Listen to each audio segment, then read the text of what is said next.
Hi, welcome back to Rino's vlog. എന്തൊക്കെ എല്ലാവരും വിശേഷങ്ങൾ? നാട്ടിലൊക്കെ നല്ല മഴയാണല്ലോ അല്ലേ?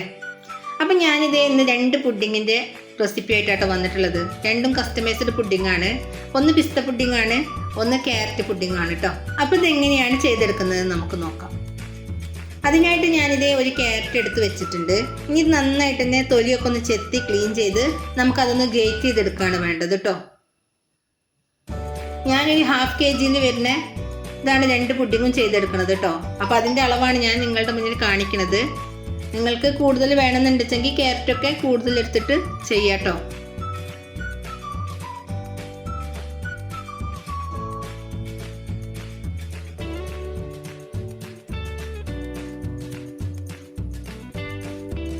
അപ്പോൾ അതേ ഞാൻ ക്യാരറ്റൊക്കെ നല്ല പോലെ തന്നെ തൊലിയൊക്കെ ചെത്തി എടുത്തിട്ടുണ്ട് കേട്ടോ. നല്ല ക്ലീൻ ആയിട്ട് തന്നെ എടുത്തിട്ടുണ്ട്. ഇനി നമുക്കതൊന്ന് ഗ്രേറ്റ് ചെയ്തെടുക്കാം.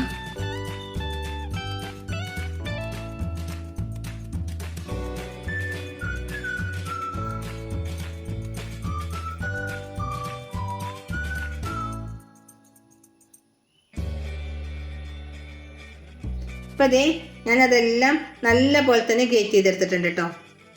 നല്ല ചെറുതായിട്ട് തന്നെ ഞാനൊന്ന് ഗ്രേറ്റ് ചെയ്തെടുത്തിട്ടുണ്ട്. ഇനി നമുക്കിതാണ് മാറ്റി വെക്കാം. ഇത് ഞാൻ ഗ്യാസ് സ്റ്റോപ്പിലേക്ക് ഒരു പാന് വെച്ച് ഞാനൊരു പാക്കറ്റ് പാലിൽ 3/4 പാക്കറ്റോളം പാല് ഞാനതിലേക്ക് ഒഴിച്ചു കൊടുക്കുന്നുണ്ട് കേട്ടോ.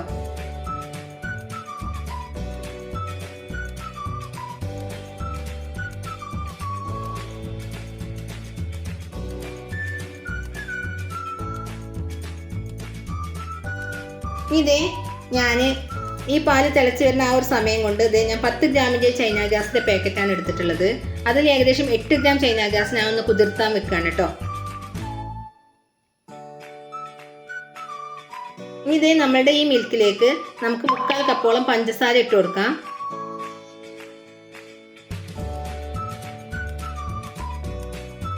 ഏകദേശം 1/4 കപ്പോളം ഞാൻ ഇതിലേക്ക് മിൽക്ക് മെയ്ഡ് ഒഴിച്ചു കൊടുത്തിട്ടുണ്ട് കേട്ടോ. ഇതെല്ലാം കൂടി നമുക്ക് നന്നായിട്ട് തന്നെ ഒന്ന് ഇളക്കി കൊടുക്കാം. ഇതേ പാല് നന്നായിട്ട് തിളച്ച് വരട്ടെ. ആ ഒരു സമയം കൂടി നമുക്ക് ചൈന ഗ്യാസ് ഒന്ന് മെൽറ്റ് ചെയ്തെടുക്കാം. അപ്പോൾ ഇത് നന്നായിട്ട് കുതിർന്ന് വന്ന ചൈന ഗ്യാസ് ആണ്. ഞാൻ തുള്ളി വെള്ളത്തിലാണ് അത് വെച്ച് കൊടുത്തിട്ടുള്ളത് കേട്ടോ. ഏകദേശം ഒരു 1/2 കപ്പ് വെള്ളം ഞാൻ അതിലേക്ക് ഒഴിച്ചു കൊടുത്തിട്ടുണ്ട്. ഞാൻ നന്നായിട്ട് തന്നെ അതൊന്ന് മെൽറ്റ് ചെയ്തെടുക്കാം കേട്ടോ. കുറഞ്ഞ തീയിലാണ് ഞാനത് വെച്ച് കൊടുത്തിട്ടുള്ളത് കേട്ടോ. ഇതേ അപ്പത്തേനും നമ്മളുടെ പാലൊക്കെ ഏകദേശം നന്നായിട്ട് തന്നെ തിളച്ച് വന്നിട്ടുണ്ട്. ഇനി ഇതേ നമ്മളിതിലേക്ക് ആ ഗ്രേറ്റ് ചെയ്ത ക്യാരറ്റിനെ ഇട്ട് കൊടുക്കാൻ കേട്ടോ. ആ ക്യാരറ്റ് ഒന്ന് ആ പാലിൽ കിടന്നൊന്ന് അതിൻ്റെ പഞ്ചസാരയുടെയും മിൽക്ക് മെയ്ഡിൻ്റെ ഒക്കെ മധുരം പിടിച്ച് നന്നായിട്ടൊന്ന് വെന്ത് വരണം. അപ്പം അതിന് വേണ്ടിയിട്ട് നമുക്ക് നന്നായിട്ട് തന്നെ ഒന്ന് ഇളക്കി യോജിപ്പിച്ച് കൊടുക്കാം കേട്ടോ.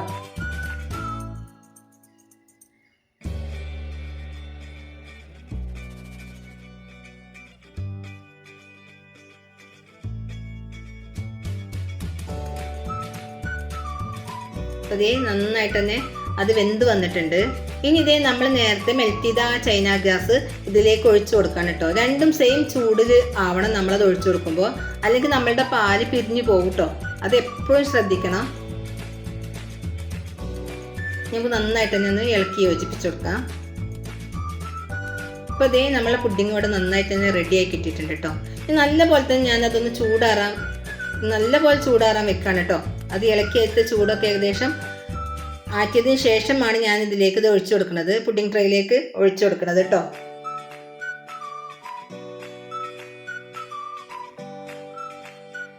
അപ്പോൾ അതെ ഞാനിത് പുഡിംഗ് ട്രേയിലേക്ക് ഒഴിച്ചു കൊടുത്തിട്ടുണ്ട്. ഇനി അതൊന്ന് നമുക്ക് നന്നായിട്ട് തന്നെ ഒന്ന് അടച്ചിട്ട് നമുക്കത് തണുപ്പിച്ചെടുക്കാം കേട്ടോ.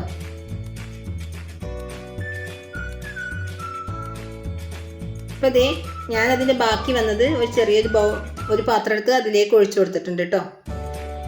അപ്പോൾ അത് നമ്മളെ പുഡിങ്ങൊക്കെ ഏകദേശം 3/4 ഭാഗത്തോളം സെറ്റായി വന്നിട്ടുണ്ട്. അപ്പോൾ ഇനി ഞാൻ അതിന് ഡെക്കറേഷന് വേണ്ടിയിട്ട് ചെറുതായിട്ട് ഞാൻ ഗ്രേറ്റ് ചെയ്ത് വെച്ച ക്യാരറ്റിനെ കുറച്ച് മുകളിലൂടെ ഒരു ഡെക്കറേഷൻ ചെയ്ത് കൊടുത്തിട്ടുണ്ടായിരുന്നു കേട്ടോ. അപ്പോൾ ഇത്രയേ ഉള്ളൂ നമ്മളെ ക്യാരറ്റ് പുഡിങ്ങിൻ്റെ വീഡിയോ. ഇനി നമുക്ക് പിസ്ത പുഡിങ് എങ്ങനെയാണ് ചെയ്തെടുക്കുന്നത് നോക്കാം. അതിനായിട്ട് ഞാനിതേ ഒരു പാത്രം ഗ്യാസ് സ്റ്റോപ്പിലേക്ക് വെച്ച് ഇതുപോലെ തന്നെ 3/4 കപ്പ് പാൽ തന്നെയാണ്, 3/4 പാക്കറ്റ് പാലാണ് ഞാൻ ഇതിലേക്ക് ഒഴിച്ചു കൊടുക്കുന്നത് കേട്ടോ. ഇതേ അതുപോലെ തന്നെ 3/4 കപ്പ് പഞ്ചസാരയാണ് ഞാൻ ഇതിലേക്ക് ഇട്ട് കൊടുക്കുന്നത്. പിന്നെ ഞാൻ 1/4 കപ്പ് മിൽക്ക് മെയ്ഡുമാണ് ഒഴിച്ചു കൊടുക്കുന്നത്. എല്ലാ അളവും ഒരുപോലെ തന്നെയാണ് കേട്ടോ. അതാണത് കറക്റ്റായിട്ട് ഞാൻ കാണിക്കാത്തത്. ഇത് നന്നായിട്ട് തന്നെ ഒന്ന് ഇളക്കി യോജിപ്പിച്ച് കൊടുക്കാം. ഇനി ഇതിലേക്ക് ഏകദേശം ഒരു 6 തുള്ളിയോളം ഞാൻ പിസ്തയുടെ എസൻസ് ആണ് ഒഴിച്ചു കൊടുത്തിട്ടുള്ളത് കേട്ടോ. നല്ലപോലെ തന്നെ നമുക്കൊന്ന് ആ പിസ്തയുടെ എസൻസ് ഒക്കെ നല്ലപോലെ വെന്ത് വരുന്നത് വരെ നമുക്കൊന്ന് ഇളക്കി യോജിപ്പിക്കാം. ഞാൻ 8 ഗ്രാം ചൈന ഗ്രാസ് ഞാനൊന്ന് അരിച്ചിട്ടാണ് ഒഴിച്ചു കൊടുക്കുന്നത്. നല്ലപോലെ തന്നെ അരിച്ച് നമുക്കതൊന്ന് അതിലേക്ക് ഒഴിച്ചു കൊടുക്കാം. മറ്റേത് ഞാൻ അരിച്ചിട്ടുണ്ടായിരുന്നില്ല കേട്ടോ. ക്യാരറ്റ് പുഡിങ്ങിൽ ഞാൻ അരിച്ചിട്ടുണ്ടായിരുന്നില്ല. അതിൽ ഓൾറെഡി നമുക്ക് ക്യാരറ്റ് കടിക്കാൻ കിട്ടുമല്ലോ. അപ്പോൾ ഇതും കടിക്കുമ്പോൾ പ്രശ്നം ഉണ്ടാവില്ല. ഇതിൽ കടിക്കുമ്പോൾ അതൊരു ടേസ്റ്റ് വ്യത്യാസം വരും. അപ്പോൾ അതാണ് ഞാനിത് അരിച്ചൊഴിച്ചു കൊടുക്കുന്നത് കേട്ടോ. ഇനി നന്നായിട്ട് തന്നെ നമുക്കതൊന്ന് ഇളക്കി യോജിപ്പിച്ച് കൊടുക്കാം. അപ്പോൾ നമ്മളെ പുഡിങ്ങൊക്കെ നന്നായിട്ട് തന്നെ ഒന്ന് കുറുകി വന്നിട്ടുണ്ട് കേട്ടോ. ഇനി അത് നല്ലപോലെ തന്നെ ഒന്ന് ചൂടാക്കി എടുക്കാം. അപ്പോൾ ഞാൻ അതും പുഡിംഗ് ട്രേയിലേക്ക് ഒഴിച്ചു കൊടുത്തിട്ടുണ്ട് കേട്ടോ. ഇനി ഞാൻ ആ ബബിൾസൊക്കെ ഒന്ന് കോരിയെടുക്കുകയാണ്. അത് ഞാൻ മറ്റേതിലും ചെയ്തിട്ടുണ്ടായിരുന്നു കേട്ടോ. അതിൽ ആ വീഡിയോ വിട്ടുപോയതാണ് കുറേശ്ശെ. ഞാൻ ഇതിലേക്ക് പിസ്തയാണ് കൊടുക്കുന്നത്.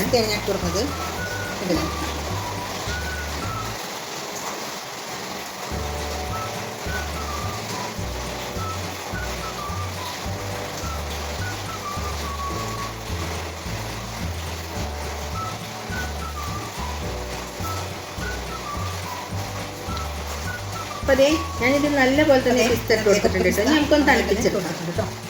അപ്പോൾ കണ്ടില്ല, പുഡിങ് ഞാൻ നല്ലപോലെ തന്നെ തണുപ്പിച്ചെടുത്തിട്ടുണ്ട്. ഏകദേശം ഒരു 10 മിനിറ്റ് ഒന്നും ഞാൻ ഫ്രിഡ്ജിൽ വെച്ചിട്ടില്ല കേട്ടോ. അപ്പോൾ ഇത് നന്നായിട്ട് തന്നെ തണുത്ത് വന്നിട്ടുണ്ടായിരുന്നു.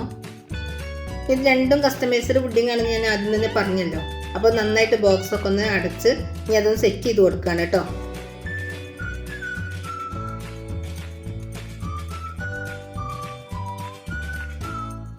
അപ്പോൾ ഇതാണ് നമ്മളുടെ 2 പുഡിങ്ങും.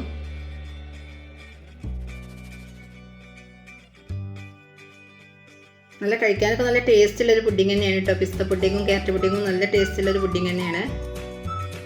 അപ്പോൾ ചെയ്യാൻ അറിയാത്തവർക്കൊക്കെ സിമ്പിളായിട്ട് തന്നെ ചെയ്തെടുക്കാൻ പറ്റുന്ന ഒരു പുഡിങ്ങാണ് കേട്ടോ. അപ്പോൾ ഇത് ഈ രണ്ടും നമുക്ക് ബോട്ടിലൊക്കെ അടച്ച് വെച്ച് നമുക്ക് സ്റ്റിക്കറൊക്കെ ഒട്ടിച്ച് ഫ്രിഡ്ജിലേക്ക് തന്നെ വെക്കാം കേട്ടോ. അപ്പോൾ ഇത്രയേ ഉള്ളൂ എൻ്റെ വീഡിയോ. അപ്പോൾ എന്നെ ഷെയർ ചെയ്യാത്തവരൊക്കെ ഒന്ന് ഷെയർ ചെയ്യുക, സബ് ചെയ്യാത്തവർ സബ് ചെയ്യുക. എൻ്റെ വീഡിയോ ഇഷ്ടപ്പെട്ടാൽ നല്ല നല്ല കമൻറ്റുകൾ എഴുതുക. നെഗറ്റീവ് ആണെങ്കിലും പോസിറ്റീവ് ആണെങ്കിലും കമൻറ്റ് ഇടാൻ മറക്കരുതേ.